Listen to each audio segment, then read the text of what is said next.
नमस्कार, मैं अमित गोदियाल और आप देख रहे हैं उत्तराखंड का नंबर 1 डिजिटल चैनल पहाड़ टीवी। और ये मुद्दा हमने क्यों उठाया है और क्यों? क्योंकि लगातार हम पे संदेश आए कि तमाम उन लोगों से बात कीजिए जो टॉप 50 रैंक में हैं।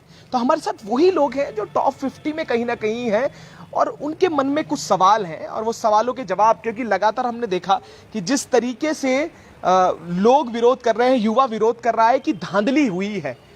आखिर इनका क्या कहना है, ये कैसे देख रहे हैं? 890 पोस्ट होती है और भरने वाले 2,55,56,000 लोग होते हैं। 1,60,000 युवाओं ने इसका पेपर दिया था और उसके साथ साथ ये टॉपर्स हैं, टॉप 50 में इनकी रैंक है। सीधे इनसे जानते हैं कि आखिर इनका कुछ क्या कहना है, क्योंकि एक पक्ष को हमने सुना जिसने ये लगातार बात की है कि धांधली हो रही है, धांधली इस रिजल्ट में हुई है। तो हमारे साथ वो भी युवा हैं जो टॉप 50 में आए हैं, जो टॉपर्स हैं, जिनकी रैंक टॉप 50 में है। इनका क्या कहना है, ये क्या सोच रहे हैं? क्या धांधली थी? कितने सवाल है? कई सवाल इस पे खड़े हो जाते हैं। तो हमारे साथ एक साथी हैं, मिस्टर कुलदीप जी हैं। मैं इनका रैंक भी आपको बताऊंगा और वो पूरी लिस्ट इनके पास है। कुलदीप जी, इनकी रैंक 240 रैंक इस समय है। और भी हैं जिनकी 46 और 50, 52 रैंक वाले तमाम जो साथी है वो हमारे साथ हैं। तो कुलदीप जी, पहला प्रश्न आपसे यही रहेगा।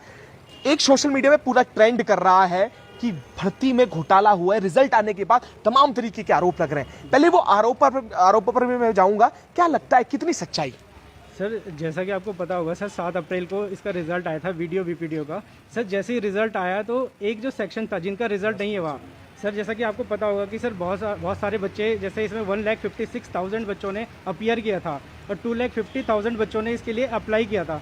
तो सर जब 1,55,000 बच्चे बाहर हुए तो सर ऑब्वियसली एक विरोध तो बनता ही है। तो सर मतलब बच्चे क्या करते हैं कि सर जैसे उनका सिलेक्शन नहीं हुआ तो सर वो कोशिश करते हैं कि कैसे करके भर्ती रुक जाए, कैसे करके हम इस पर आरोप लगा दें भ्रष्टाचार के। जैसे उनका सिलेक्शन नहीं हुआ तो सर वो कोशिश करते हैं कि आरोप लगा दे, कुछ भी चाहे वो गलत ही आरोप हो।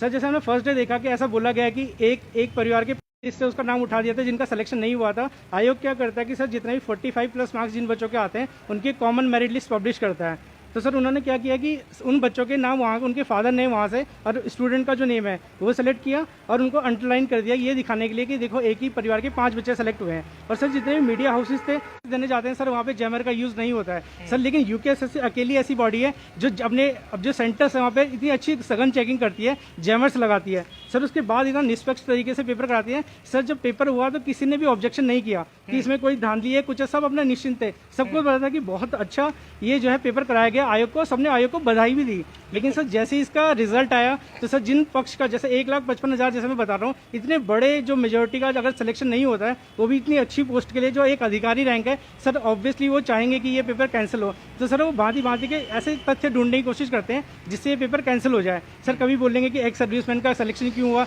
अरे हो सकता है एक्स सर्विसमैन का सिलेक्शन, अगर वो पढ़ाई करता होगा तो श्योर होगा।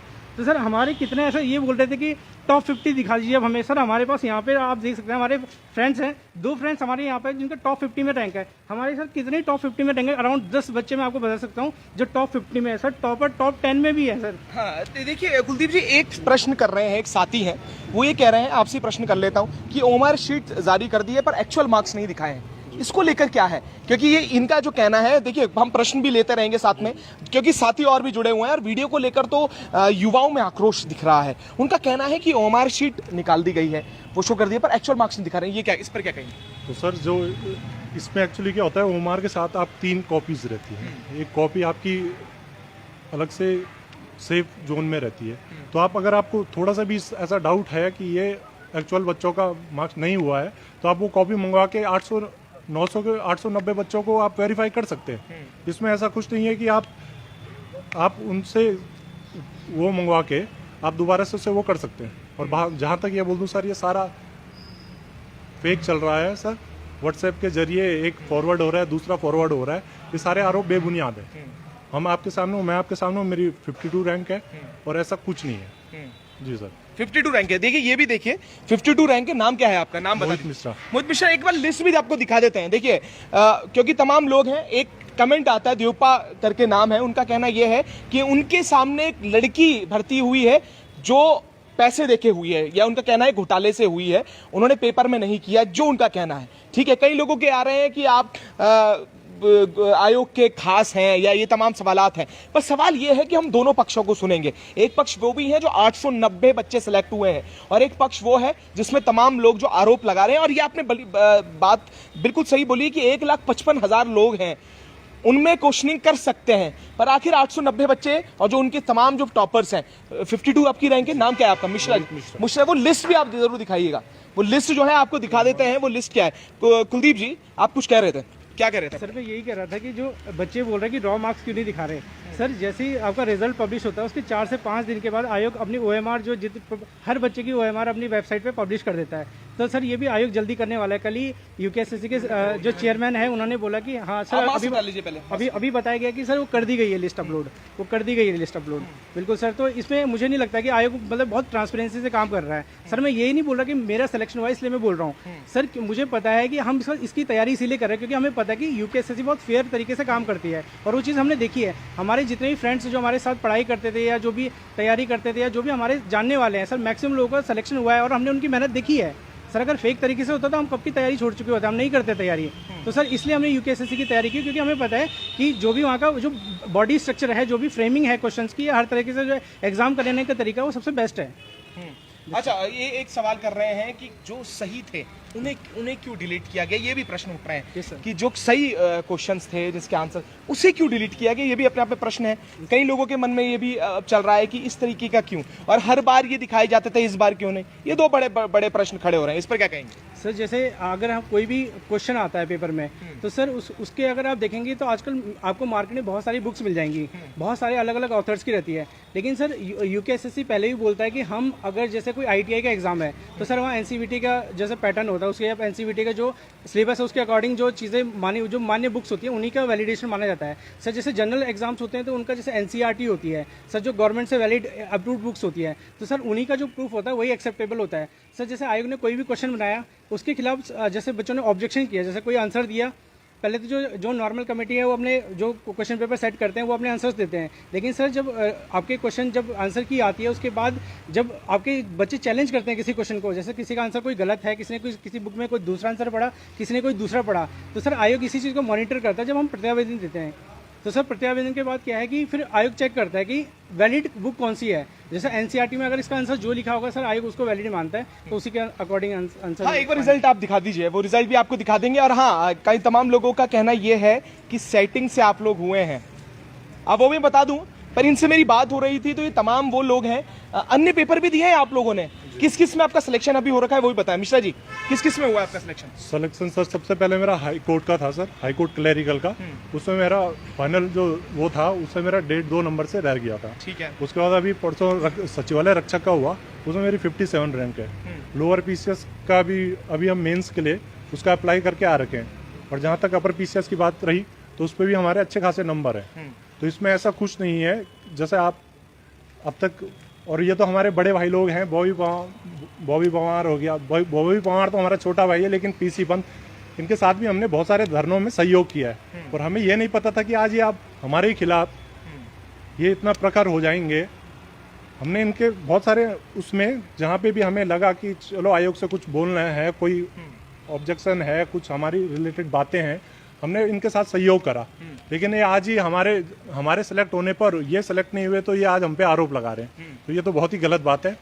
और मैं चाहता हूँ कि आयोग अगर कोई भी समस्या है तो जो एक सेफ OMR होती है आप उससे मिलान कर लीजिए, किस बच्चे ने क्या परफॉर्म किया है वो आपको दिख जाएगा।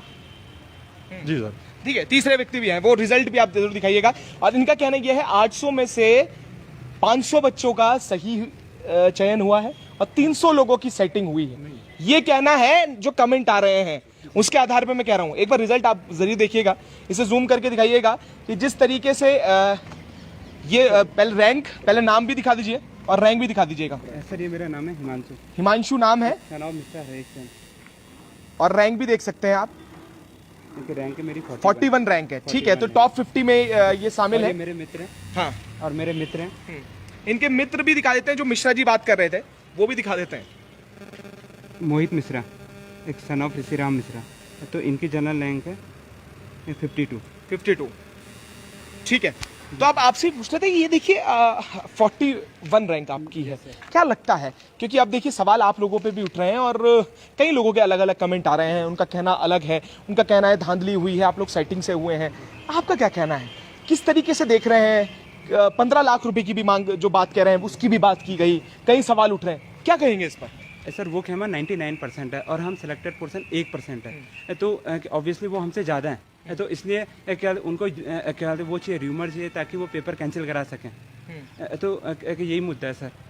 जी सर, तो यही मुद्दा है, पर क्या कर, अब देखिए अब हमने ये देखा है, इतिहास रहा है उत्तराखंड का कि जितनी भर्तियां हुई है वो तो कोर्ट के दरवाजे तक गई हैं, और जब तक नहीं गई तो शायद आपत्तियां लगती हैं। मिश्रा जी, आपसे भी प्रश्न करूंगा क्योंकि आपने देखा भर्तियां जाती हैं कोर्ट में और ये भी, इस पर भी विरोध अब शुरू हुआ है। अब ये कहीं ना कहीं तथ्य क्या होंगे जिसपे ये कह रहे हैं कि 300 लोगों का, क्योंकि कई प्रश्न है कि क्यों डिलीट किए गए, उसके साथ साथ जो ओएमआर शीट है उसके साथ एक्चुअल मार्क्स क्यों नहीं दिखाए गए, ये एक प्रश्न वाजिब भी है, पर उसके साथ साथ क्या कारण लगते हैं, क्यों आयोग सही है और क्यों ये लोग सही हैं, इस पर कैसे देख रहे हैं ये तमाम चीजों को? सर जो प्रश्न डिलीट हुए हैं उस पर आयोग ने अपनी वो जो उनकी पॉलिसीज है वो उन्होंने बता दी है, ठीक है। और जहाँ तक रही कोर्ट जाने की बात, तो सर वो यह है कि जिसका नहीं होता सिलेक्शन वो कोर्ट जाता ही है। और अब तक कोर्ट के जितने मामले आए हैं मुझे लगता नहीं है ऐसे कि कोर्ट ने 2016 के बाद से कोई बस वो क्या होता है, प्रोसेस डिले होता है, ये प्रोसेस डिले होता है और इससे ज़्यादा उसमें कुछ नहीं होता। कोर्ट में जाके कोई ऐसा बहुत बड़ा चेंजेस नहीं आ जाता कि आपका पेपर रद्द करवा दें, बस ये एक डिले कराने की प्रोसेस है। और दूसरा क्या हो गया, बच्चे थोड़ा क्या बताऊं मैं आपको कि बच्चे आजकल क्या हो गया कि वकीलों को एक सीधा सा वो मिल गया है कि आप कोई भर्ती हमारे पास ले आइए, वो भी अपना एक ठीक है उनका पैसा है, वो भी एक अच्छी खासी रकम बच्चों से, बच्चे ही पैसा कलेक्ट करते हैं, 1-1.5 लाख रुपए हर पेपर में एक वकील अपना बना ले, तो मतलब एक पैसा हो गया कि आपको एक झूठा आश्वासन दे के कि चलिए हम आपकी भर्ती रुकवाते हैं। भर्ती कभी रुकी नहीं ना, भर्ती कोई कैंसिल हुई है, बट ये है कि एक आश्वासन दे दिया तो बच्चा भी कहीं ना कहीं सोचता है कि चलिए दोबारा पेपर में बैठने का मौका मिलेगा, तो फिर बच्चा भी उस लालच में आके वो सब मिलके, बट उससे कोई नतीजा निकलता नहीं है। नतीजा अपने उत्तराखंड के बच्चों का नुकसान होता है, प्रोसेस में डिले होती है, फिर ये प्रोसेस में डिले होती है वगैरह वगैरह, जितनी भी बातें ये सब। देखिए अब देखिए ये इसमें दो किस्म के लोग यहाँ पर जुड़े हुए हैं। 386 के करीब लोग देख रहे हैं और सभी के कमेंट में देख रहा हूँ। देखिए मनोज फरसवान जी ये कह रहे हैं कि सभी को सरकारी नौकरी नहीं दे सकते हैं, पर कुछ बिल्कुल सही हुई है भर्ती। दूसरी तरफ एक खेमा है वो ये कहता है कि धांधली हुई है, और ये बात सही भाई ने, जिसका सिलेक्शन नहीं होता वो कोर्ट चला जाता है। ठीक है, जितने भी लोग इसमें निकाल रखे हैं वो सब मेहनत से निकले, ये लकी मेहरा साहब कह रहे हैं। अब मैं आपसे भी करूंगा, कुलदीप जी एक बात बताइए, क्या कारण मानते हैं? देखिए एक तो बड़ा सवाल यही है कि आपने बोला आप 1% है, वो 99% है, क्या कारण इस पर मानते हैं कि विरोध इसका शुरू हुआ है, क्या कारण है, मुख्य कारण क्या मानते हैं? सर देखिए मेन वही बात है कि बच्चों को पता है कि प्रोसेस क्या है, लेकिन सर होता ही है कि जो एक पर्टिकुलर पर्सन है जो सर जिनका सिलेक्शन नहीं हुआ है, सर मैं उनका नाम लेना नहीं चाहूँगा, सर उन्होंने अपनी फेसबुक सिलेक्शन हो रहा है, फिर उनका सिलेक्शन नहीं हुआ, तो सर जितना भी उनकी फैन फॉलोइंग थी सर, उनकी एक वीडियो कम से कम 10,000 लोग देखते हैं, तो सर 10,000 लोग एक पर्टिकुलर टाइम पे उनसे इन्फ्लुएंस होते हैं। तो सर मेन ये चीज़ है कि अगर वो चाहते हैं कि यार मतलब मेन ये है कि अपना मुद्दा साधना चाहते हैं स्टूडेंट्स, मैक्सिमम स्टूडेंट जो अपीयर उनको पता है कि नॉर्मलाइजेशन क्या होता है, उन्होंने इतने एग्जाम दे दिए हैं, अगर कोई सेंटर के एग्जाम देता है, कोई स्टेट के एग्जाम भी दे रहा है, उनको पता है ये फर्स्ट टाइम नहीं है जो नॉर्मलाइजेशन हुई है, सर हमेशा हो रही है नॉर्मलाइजेशन, फॉरेस्ट गार्ड में भी हुई थी, बाकी जो और एग्जाम्स होते हैं उनमें भी होती है, जिनमें मल्टीपल शिफ्ट्स में एग्जाम होता है। अभी स्टेनो का रिजल्ट आया उसमें भी आपका नॉर्मलाइजेशन हुई है, वहाँ सर किसी ने आवाज़ नहीं उठाई, लेकिन सर यहाँ पे क्या था कि ये बहुत ही पॉपुलर पोस्ट थी एक तरह से, मतलब ग्रुप सी में बहुत हॉट पोस्ट मानी जाती है एक तरह से, तो सर इसमें हर किसी की नज़र थी, तो ऑब्वियसली सर जिसका नहीं होगा वो चाहेगा कि यार एक और मौका मिल जाए, तो सर ये भी एक मुद्दा है। और लोग कोशिश यही करते हैं कि जितना ज़्यादा हम र्यूमर फैलाएंगे, क्योंकि हमारे खिलाफ कोई कार्रवाई तो होगी नहीं, हम कुछ भी बोलेंगे तो लोग यकीन कर लेंगे, क्योंकि कोई भी उसकी पुख्ता जानकारी देखता नहीं है कि सही है गलत है। मिश्रा साहब 2016 में टॉप 3 रैंक वाला 2022 में फिर से निकलता है, इस पर भी बात कीजिए, इस पर क्या कहना है आपका? चलिए सर, एक इंडिविजुअल है, मैं वही कह रहा हूँ कि आपको अगर कोई एक इंडिविजुअल है तो आप उसको पूरा 890 लोगों पे आप उसे ब्लेम नहीं कर सकते, आप पे पूरा सब कुछ है, आप उसके खिलाफ जो इतना है उसके खिलाफ आप FIR लिखाइए, उसे करिए ना, आप सबूत रखिए, पुलिस अपना काम करेगी, कोर्ट अपना काम करेगा, बट आप किसी एक के बिहाफ में आप 890 लोगों को जज नहीं कर सकते हो। आप एक धारणा नहीं बना सकते हो कि हर कोई सेटिंग के जरिए आया है, और हमने जितना पहले का बताया, हमने जितने पेपरों का मैंने आपको बताया है उससे आप बता दीजिए। हर पेपर में तो कोई सेटिंग लगा नहीं सकता, एक ही में लगाएगा, सेटिंग लगाने वाला एक ही में लगाएगा। ऐसा है नहीं कि वो 5-7 पेपरों में अपनी सेटिंग लगाते फिरेगा। और बाकी एक बात मैं सर और बता दूं, अभी 15 से 20 दिन वाला जो मेरा अपना पर्सनल अनुमान है, जो ये अभी कल राजू जी ने कहा है, उस पर भी सवाल कर लेता हूँ मिश्रा साहब। कल लाइव में कह गए कि लास्ट शिफ्ट में 2 नंबर कम हुए हैं, लेकिन एक व्यक्ति हैं रविंद्र राजपूत, वो कहते हैं 6 से ज्यादा नंबर कम हुए हैं। ऐसा क्यों? इसलिए एक्चुअल मार्क्स आयोग द्वारा नहीं दिखाए जा रहे हैं, ये कहना है। वो सर दिखाएंगे, वो ऐसा नहीं है कि वो छुपा भी कुछ नहीं सकते, हमसे क्या छुपाएंगे। वो आरटीआई है, आजकल तो एक से एक चीजें निकल के चीजें सारी बाहर आएंगी। पर अभी से कोई धारणा बना लेना, या वो गलत पक्ष में हो या सही पक्ष में हो, वो सही नहीं है। वेट एंड वॉच करिए, आप देखिए, थोड़ा समय आयोग को भी दीजिए। लेकिन पहले से अगर आप ये धारणा बना लेंगे कि सेटिंग लगी है, तो इससे फिर जिन्होंने किया है उन्हें अच्छा नहीं लग रहा। और मैं स्पेशली यहाँ पे इसलिए आया हूँ, मैं उन भाइयों को बताने आया हूँ जो पक्ष नकार रहा है, उसे हमें एंटरटेन करने की कोई ज़रूरत नहीं है। मैं उन भाइयों को बताने आया हूँ जिनका 890 में हुआ है। मैंने कहा आप निश्चिंत रहिए, ये हाईकोर्ट अगर जाती भी है बढ़ती तो कोई साक्षी नहीं है। कोई बता रहा है सारा व्हाट्सएप यूनिवर्सिटी सारा फर्जी डाटा सर्कुलेट कर रही है, उसमें कोई तथ्य नहीं है। तो मैं ये बताना चाह रहा हूँ कि जो हमारे 890 भाई हैं, वो आप निश्चिंत रहिए, आपका सिलेक्शन श्योर है। हाँ ठीक है, मेगा बिजी कह रही हैं मार्क्स दिखाओ, सारे 50-40 वाले हैं, और ये भी बता रही हैं हम लोग अपनी मेहनत से यहाँ पे। मेगा बिजी क्या कहना चाह रही हैं ये तो मेरे भी समझ नहीं आया कि मार्क्स दिखाओ सारे, किसके मार्क्स दिखाने की वो बात कर रही हैं, ये भी है। और यूके में हर भर्ती कोर्ट क्यों जाती है? जो फेल है वो कोर्ट जाता है, जो कोर्ट उनसे पूछता है कि जब आप पास ही नहीं हुए तो आपका सिलेक्शन कैसे होगा, और बच्चों को टाइम क्यों खराब कर रहा है, हम खुद भुगतभोगी हैं। ठीक है, 890 लोगों में से यदि 90 लोगों की भी धांधली हुई है तो उन लोगों पर सवाल उठना ही चाहिए। अब ये बड़ा सवाल है। देखिए, आपने कहा इंडिविजुअल अगर एक व्यक्ति है तो उस पर कार्रवाई होनी चाहिए, ये भी अपने आप में है, और 800 लोग उस पर क्यों भुगतभोगी बने। पर सवाल उन सिस्टम पर भी है इसका कि आखिर 90 लोग सेटिंग से जा रहे हैं, किसकी सेटिंग से जा रहे हैं, सवाल ये भी तो है। और आपने एक प्रश्न में आपसे जब बात कर रहा था, आपने कहा इन सबकी जांच होनी चाहिए और फिर कायदे से आयोग से लेकर तमाम अधिकारियों पर गाज गिननी चाहिए। मिश्रा साहब क्या कहेंगे इस पर? सर ये तो इसमें हम कुछ स्पेशली कुछ किसी को पिन पॉइंट कर नहीं सकते। और बाकी जो आप बताइए ना, आप नाम तो बताइए, आप नाम बता के पर्टिकुलर उस पर FIR लिखाइए, पुलिस अपनी जांच करेगी। पर ये सब बस एक सोशल मीडिया तक ही क्यों रह रहा है? अगर आप इतना श्योर हो किसी के प्रति, आपके आजू बाजू आपको दिख रहा है, तो आप करिए ना, आप पुलिस में उसकी शिकायत करिए कि भैया इस पर आप जांच करिए। बट ये कोई नहीं कर रहा है। आपको वैसे एक सोशल मीडिया का मिला हुआ है, आप दिन रात, और जो बच्चे निकले उनका मानसिक उत्पीड़न हो रहा है। मैं इतने बहुत सारे बच्चों को देख रहा हूँ, उन पे आप अनर्गल आरोप लगाए जा रहे हैं, तो वो सत्य वो अच्छा भी नहीं है और आपके लिए भी अच्छा नहीं है। अगर आप कर रहे हैं तो अगले दिन आपका भी कहीं सिलेक्शन होगा, आपके बारे में अगर ऐसी बातें बोली जाएंगी तो मुझे नहीं लगता अभी मतलब हम सही कर रहे हैं। ये फिर अगले दिन कोई दूसरा आपको भी बोल सकता है। तो ठीक है, आप थोड़ा इंतजार करिए। अगर कोई भी आपके मन में दिक्कत है, उस दिक्कत का समाधान आयोग करेगा या जो। ठीक है, मेगा बिजी कह रही हैं जो हल्ला मचाने वाले हैं वो 40-50 नंबर वाले हैं, जिनके 40-50 नंबर है। ठीक है, मतलब इनका मतलब ये है कि वो भी इसी लिस्ट में होंगी। मेगा बिजी उनका कहना ये है कि वो अपनी मेहनत से यहाँ सिलेक्ट हुई हैं, और जो 40 से 50 नंबर वाले हैं वो हल्ला मचा रहे हैं, ये कहने का मतलब है। देखिए, इसमें कई लोग ये भी हैं, थर्ड शिफ्ट के 2 क्वेश्चन ऐसे डिलीट क्यों हुए जो यूकर SSC से पहले ही सही बताए थे, इस पर क्या कहेंगे आप? देखिए, ये अपने आप में बड़े सवाल है, सवाल भी ले रहे हैं, इसमें हम पढ़ भी रहे हैं जो लोगों की राय है, क्या कहेंगे लोगों का? मैं इसमें बताऊंगा सर, जब ये क्वेश्चन पहले पूछा गया था, इससे पहले की भर्ती में पूछा गया था, उस समय जो उसके ऑप्शंस थे वो बहुत क्या दूर थे। मतलब एक यूकेएसएससी का क्या ट्रेंड है, अब जो ऑप्शन है उन्हें बहुत क्लोज रखने का। जब ये पहले पूछा गया था तो वो बहुत दूर थे, और उसने जब क्या इसको अब पूछा है तो वो बहुत क्या कहते हैं नज़दीक ऑप्शन पूछे, और इसका आंसर क्या कहते हैं जो NCERT के हिसाब से गलत है। तो इसलिए क्या कहते हैं आयोग ने उसको उस प्रश्न को डिलीट किया सर। ठीक है, उसने डिलीट किया है। देखिए, अब अंकित रावत साहब ने कहा है कि मेरे साथ 70-72 वाले भी हैं जिनका जो नहीं हुए हैं। ठीक है, इसके साथ साथ पढ़ने वाले लोगों का दोष है, आखिर जिन्होंने मेहनत नहीं की उनका नहीं हुआ, जिनका नहीं हुआ ये तो चाहेंगे कि एक और मौका मिल जाए।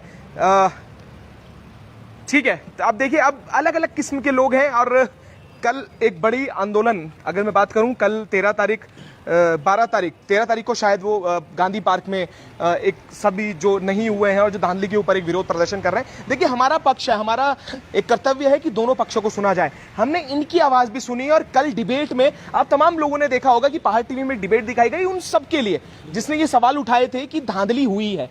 और हमारा आज ये पक्ष है कि इन्हें भी सुना जाए, वो 8 से 90 लोगों में से जो टॉपर्स टॉप 50 हैं, इनकी बात क्या कहते हैं, इनके दिल में क्या है। क्योंकि इनका साफ ये कहना है कि इन्होंने पढ़ाई की है, मेहनत की है।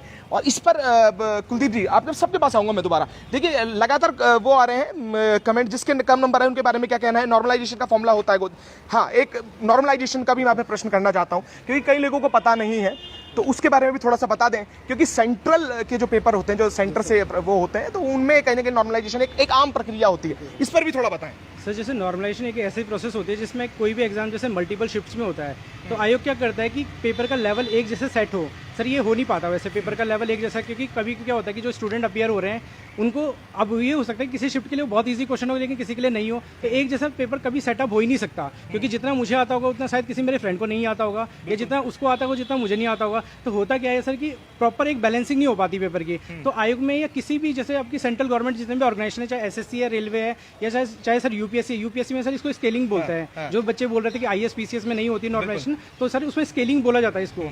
तो सर देखिए इसमें होता क्या है कि जैसे एक शिफ्ट में एक पर्सन ने एग्जाम दिया, उसका पेपर बहुत ईजी आया तो उसके 90 मार्क्स आ गए, और सर दूसरे शिफ्ट में किसी ने एग्जाम दिया उसके 70 मार्क्स आए।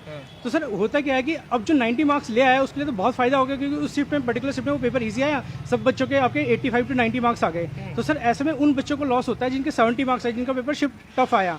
तो सर आयोग क्या करता है कि उनके मार्क्स को स्केल करता है, बराबर स्केल पे लाता है। तो सर वो क्या करता है कि जिन पर्टिकुलर बच्चों का पेपर आपका टफ आया उनके पर्टिकुलर मार्क्स आपके बढ़ा देता है। उसके लिए एक फॉर्मूला होता है जिसमें देखा जाता है कि आपके टॉपर्स के कितने मार्क्स है, उसका कुछ परसेंटेज दिया जाता है, और साथ में देखा जाता है कि एवरेज कितना है पूरे शिफ्ट का। तो सर इसके बेसिस पे सर वो एक फॉर्मूला होता है जिसमें जज किया जाता है कि कितने इनको मार्क्स बढ़ा के देने या इनके मार्क्स घटाने हैं। तो जिनका शिफ्ट टफ होता है उनके कुछ पर्टिकुलर मार्क्स बढ़ जाते हैं, और जिनका आपका ईजी होता है उनके घट जाते हैं मार्क्स। तो बराबर स्केलिंग होती है सबसे। ठीक है। अब देखिए लगातार कमेंट आ रहे हैं। आरआईटी हमने एनसीईआरटी बुक से लगाया था लेकिन आयोग उनका यथावत रहने देता है, डिलीट उनको किया जिनको महत्व नहीं था। रिट हमने अच्छा एनसीईआरटी बुक से लगाया था, ठीक है। 1-2 क्वेश्चन पूछ लो भाई से, पता चल जाएगा।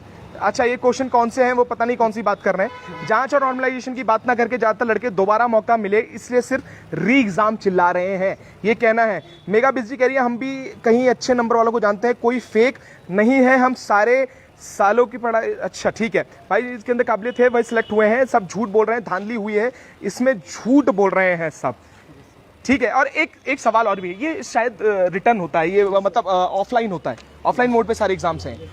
तो कई लोगों का ये भी है वैसे ऑनलाइन एग्जाम होना चाहिए, क्या कहेंगे इस पर जो सीबीटी का फॉर्मूला है, सीबीटी होना चाहिए। सर क्या जो ऑनलाइन का प्रोसेस है, ऑनलाइन पे हमारे यूकेएसएससी के पास इतने सारे संसाधन नहीं है कि वो इतने सारे बच्चों का एक साथ क्या वो करा सके, ऑनलाइन एग्जाम करा सकें। तो इस वजह से वो इसको ऑफलाइन कराता है ज़्यादातर पोस्टों को। जी सर ठीक है। देखिए फिर से वही प्रश्न हो रहे हैं, संतोष बडोनी को इस्तीफा दे देना चाहिए, उन्हें फिर से वही जो मांग ली। देखिए कल अध्यक्ष जी का तमाम अपने चैनल्स में देखा कि इनका इंटरव्यू चल रहा था, उन्होंने तमाम बातें रखी हैं। तो अब क्या है, क्योंकि 890 बच्चे सेलेक्ट हुए हैं, उसमें से टॉपर से हमने बात सुनी और उनके दिल की राय क्या कहती है, वो क्या कहते हैं, उनका क्या मानना है कि आखिर जांच किस पे हो। उनका कहना यह है कि अगर धांधली हुई है तो उन पर्टिकुलर लोगों पे हो। पर सवाल यही है कुलदीप मिश्रा साहब, कैसे उन्हें चुना जाएगा, कैसे उन्हें सिलेक्ट किया जाएगा, ये भी अपना बड़ी बात है। आपने कहा कि एक लिस्ट निकाली गई और वो वायरल काफी हो रही है कि एक लिस्ट निकाली गई जिसमें 3-4 नाम थे और उनके पिताजी का नाम सेम था, वो एक लिस्ट थी, उस पर कितनी सत्यता थी वो भी थोड़ा सा बता दें। वो सत्यता कल एस राजू जी का इंटरव्यू हर किसी उत्तराखंड की जो तैयारी कर रहा है सबने देखा है। हाँ। उन्होंने बता दिया है कि ऐसे 2 ही परिवार हैं जिनकी 2 संतानें निकली हैं। कोई ऐसा जितना 15-20 चल रहा है कि 15-20 परिवार ऐसे हैं जहां 2-2 जिनके एक ही परिवार से 4-4 5-5। उन्होंने कल सारी बातों को नकार के अपनी तरफ से उन्होंने स्पष्ट कर दिया है कि दो ही और 2 बहुत 890 पोस्टों में अगर 2 भाई बहन निकल रहे हैं तो उसका इतना दिल का ताड़ बनाने की मुझे नहीं लगता जहाँ तक जरूरत है। इंटरव्यू हो, और मैं आपकी तरफ से एक माध्यम से ये कहना चाह रहा हूँ कि 15-20 दिन बाद एक और रिजल्ट आने वाला है, 741-42 पोस्टों का रिजल्ट फिर से आने वाला है। फिर से जिसका उसका नहीं हुआ वो फिर या तो आप ये बता रहे हैं कि आप रोड पे उतर जाइए या उतर जाएंगे, या आपका जहाँ संख्या बल ज़्यादा होगा वो अगर सरकार को मान्य होगा तो फिर जो परसों कुछ ही दिनों बाद 741 742 पोस्टों का रिजल्ट आ रहा है उसमें फिर उसको भी आप चैलेंज कर सकते हो। फिर ऐसी कोई भर्ती ऐसी नहीं रह जाएगी जो कोर्ट ना जाए या फिर जिसपे हो अल्लाह ना हो। ठीक है। यहाँ तो एक सवाल और भी है, ईडब्ल्यूएस और एक्स सर्विसमैन वाला का एक विवाद हो रहा था जिसमें एक्स सर्विसमैन और ईडब्ल्यूएस का एक जो वो चल रहा था, उस पे बारे में भी थोड़ा सा नजर डाल लेते हैं, क्योंकि ये भी एक सवाल है कहीं ना कहीं और लोगों के मन में है और युवाओं के मन में है, उस पर क्या कहेंगे? उसमें भी सर अभी कल बताया यार एस राजू जी ने कि उसका भी जो ex army ex serviceman category show कर रहा है वो शायद एक तरीके से एरर है, कंप्यूटर एरर है, यानी मतलब उसके हैंड से वो कुछ ऑप्शन गलत उसने वो टिक कर दिया है, तो इस चक्कर में वो दिखा रहा है, वरना ऐसा कुछ नहीं है। और उन्होंने कहा है कि जब डीवी डॉक्यूमेंट वेरिफिकेशन होगा उस चीज़ को हम देखेंगे और इसके खिलाफ कठोर कार्रवाई जो भी बनती है वो लेंगे। बट मैं ये कह रहा हूँ सर, जो अभी मैं कुछ और भी दोस्त हैं जिनसे बात हुई है जिनका इसमें हुआ है और बहुत हाईली चांसेस हैं कि उनका जो 15-20 दिन में रिजल्ट आने वाला है 741-42 पोस्टों का उसमें भी हो, वो 2 धड़े बट गए हैं, छात्रों में 2 धड़े बट गए हैं। और जहां तक मुझे लगता है, जो मैंने उनसे पूछा है, इन्हीं बच्चों का जो 890 में फाइट कर रहे हैं वही 746 में बहुत बड़े लेवल पे सेलेक्ट होंगे। और पहले ये होता था, एक आपसी भाईचारा रहता था कि अगर हम यहाँ हायर ग्रेड पे में सेलेक्ट हो रहे हैं तो हम ठीक है, हम जो नीचे लेवल का ग्रेड पे है उसे हम अपने भाइयों के लिए छोड़ देंगे। बट अब यहाँ ये चल रहा है कि हम उसमें भी अपना डॉक्यूमेंट वेरिफिकेशन करेंगे और इन्हें हॉल लेट करवाएंगे। 741 में जितने नए बच्चे होंगे या और बच्चे जो पेंडिंग है उन्हें हम अंदर नहीं आने देंगे, क्योंकि जब ये हमारे साथ खड़े नहीं हो रहे हैं, हम पे इतने आरोप लगा रहे हैं, तो हम भी इनकी प्रोसेस को, जो सिलेक्शन प्रोसेस है, और डिले करते जाएंगे। तो ये 2 धड़े बट गए हैं आपस में। अब ठीक है, या तो आप किसी पर्टिकुलर का अगर कोई केस है तो उसे ठीक है, एक अलग तरीके से निपटाया जा सकता है, लेकिन आप 890 को ब्लेम करके मुझे नहीं लगता आप कुछ हासिल करोगे। ये मेरा मानना तो ये है। ठीक है, देखिए हमने बात कराई आपकी जो तमाम वो लोग हैं जो टॉप 50 में थे। अब देखना ये होगा कि एक तरफ 90% है, एक तरफ ये 10% लोग हैं। अब इन पर क्या होता है, और विरोध तो चल रहा है इस तमाम भर्ती को लेकर, पर इन्होंने अपने पॉइंट्स भी रखे हैं और उन्होंने जो लगातार जो प्रश्न उठ रहे हैं, और उस अध्यक्ष जी ने भी बात रखी थी। अब ये देखना होगा कि ये भर्ती किस ओर जाती है, क्या ये कोर्ट के दरवाजे तक जाएगी, ये भी देखने वाली बात होगी, और फिर से वही इतिहास दोहराया जाएगा जो हमेशा से चलता आ रहा है। पर हमने बात करी उन लोगों की जो टॉप 50 में शामिल थे, उन लोगों की जो सिलेक्ट हुए थे, तो तमाम लोग हैं और 2 धड़े हैं, और ये बिल्कुल सही बात है, 2 धड़े हैं। लगातार कमेंट भी हम देख रहे हैं जिसमें ये निकल कर आ रहा है कि एक जो सिलेक्ट नहीं हुए हैं उनका कहना है कि धांधली हुई है, इसमें कई लोग सिलेक्ट हुए हैं, और वो भी लोग हैं जिनका ये भी कहना है कि वो अपनी मेहनत से यहाँ पर हुए। अब देखना होगा इस पर क्या होता है, ये कार्रवाई, ये जो भर्ती प्रक्रिया है और जो रिजल्ट आने के बाद फिर से कोर्ट जाती है, ये भी देखने वाली बात होगी। इस पर अपडेट आपको देते रहेंगे ऐसी